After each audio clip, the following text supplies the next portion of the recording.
আছোঁ শিৱসাগৰ যুৱদলত। আপোনালোকে নিশ্চয় দেখি গম পাইছে যে মই কাৰ কাৰণে আহিছোঁ।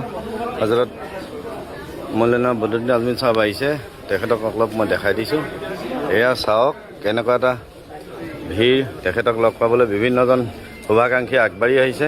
আৰু এই ক্ষেত্ৰত আটাইতকৈ লক্ষণীয় এইটো যে তেখেতে শিৱসাগৰৰ পৰা আদি কৰি তিনিখন অসমৰ যি প্ৰান্তত বানপানী হৈছে তেখেতে 2 কোটি টকা দিছে। এয়া আপোনালোকক তেখেতৰ সন্মুখত মই দেখাই আছোঁ। এয়া চাওক, ভালে আছে।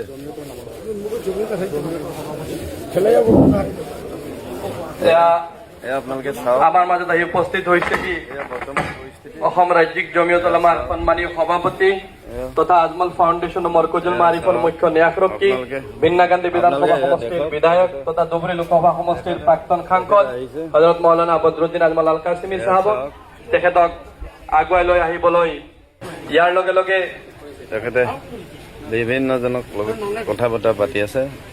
তেখেতৰ এই শিৱসাগৰ মঞ্চত আসন গ্ৰহণ কৰিবলৈ অনুৰোধ জনাইছো। সভাপতি তথা উৎসাহিত কৰিছে জ্ঞান সম্পাদৰ মাহেকী আলোচনীৰ সম্পাদক মৌলানা আব্দুল কাদিৰ কাছিমি চাহাবক তেখেতক আগবঢ়াই লৈ আহিবলৈ মই মৌলানা আতিক চাহাবক অনুৰোধ জনাইছো। ইয়াৰ লগতে আমি মঞ্চত আসন গ্ৰহণ কৰিবলৈ অনুৰোধ জনাইছো শিৱসাগৰৰ বিশিষ্ট নাগৰিক, বিশিষ্ট সমাজকৰ্মী শ্ৰীযুত ৰাজেন গগৈ ছাৰক আগবঢ়াই লৈ আহিবলৈ মই আকিব আহমেদক অনুৰোধ জনাইছো।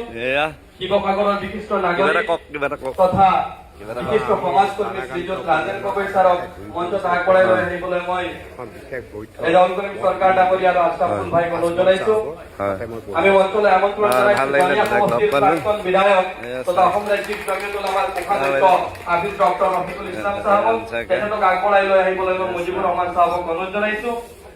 আমি মঞ্চলৈ আমন্ত্ৰণ জনাইছো বিশিষ্ট সমাজকৰ্মী তথা ক্ৰীড়া সংস্থাৰ সভাপতি শ্ৰীযুত পুনাৰাম মিলি ছাৰক আগবঢ়াই লৈ আহিবলৈ মই মুজিবুৰ ৰহমান চাহাবক অনুৰোধ জনাইছো। আমি নুৰুল আমিদ কাছিমি চাহাবক অনুৰোধ জনাইছো। আপোনালোকে চিনি পাইছে, মই ভাল ন এয়া আছো।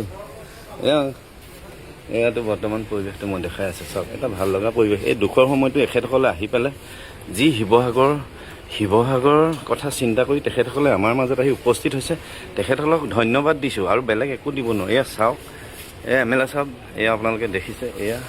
এয়া বৰ্তমান এয়া শিৱসাগৰ যুৱদলৰ এয়া পৰিৱেশ। এয়া চাওক আপোনালোকে, এয়া এইবোৰত ভাইহঁত নহ'লেও আমাৰ কামবোৰ আগ নেবাঢ়ে যিহেতু। এয়া চাওক, এয়া পৰিৱেশ বৰ্তমান, এয়া পৰিৱেশ আপোনালোকক দেখাই আছোঁ। এয়া চাওক,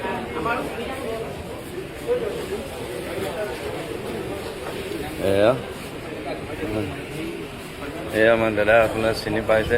এয়া সকলোকে মই দেখাই দিছোঁ।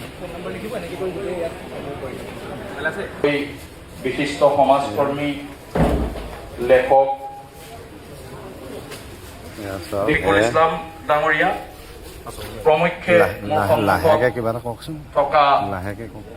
শ্ৰদ্ধাৰ সমাজকৰ্মীসকল, সাংবাদিকসকল, আপোনালোকক এইখন সভালৈ আজি আদৰণি জনাইছো, স্বাগতম জনাইছো আমাৰ ফালৰ পৰা, বিশেষকৈ আজমল ফাউণ্ডেশ্যনৰ পৰিয়ালৰ ফালৰ পৰা, জমিয়ত উলামাৰ পৰিয়ালৰ ফালৰ পৰা আপোনালোকক ইয়ালৈ স্বাগতম জনাইছো। মই আজি সভাখন আৰম্ভণিতে আমাৰ সভাখনত এগৰাকী সভাপতিৰ প্ৰয়োজন, সেয়েহে মই আজিৰ সভাখন সভাপতিত্ব কৰিবৰ কাৰণে আৰু ধন্যবাদ পৰিচিত আপোনালোকে নিশ্চয় গম পাইছে এখন সভা চলি থকা অৱস্থাত এনেকে ধৰক তেখেতে আজি এনেকে সাক্ষাৎ লোৱাটো ভুল হয় বৰ্তমান। তথাপিতো উপায় নাই, বৰ্তমান সময়ৰ যি নাটনি তাৰ মাজতে অকণমান এটা তেখেতৰ সাক্ষাৎ ল'লোঁ। চাওক, যিহেতু বিপদৰ সময়ত আহি আমাৰ ওচৰত খাৰ হৈছে যেতিয়া তেখেতসকলক ধন্যবাদ নিদিলে নহয়। এয়া চাওক, এই দুখৰ সময়ত এটা ভাল লগা পৰিস্থিতি। এয়া চাওক, ধন্যবাদ। জয় অসম, জয় অসম।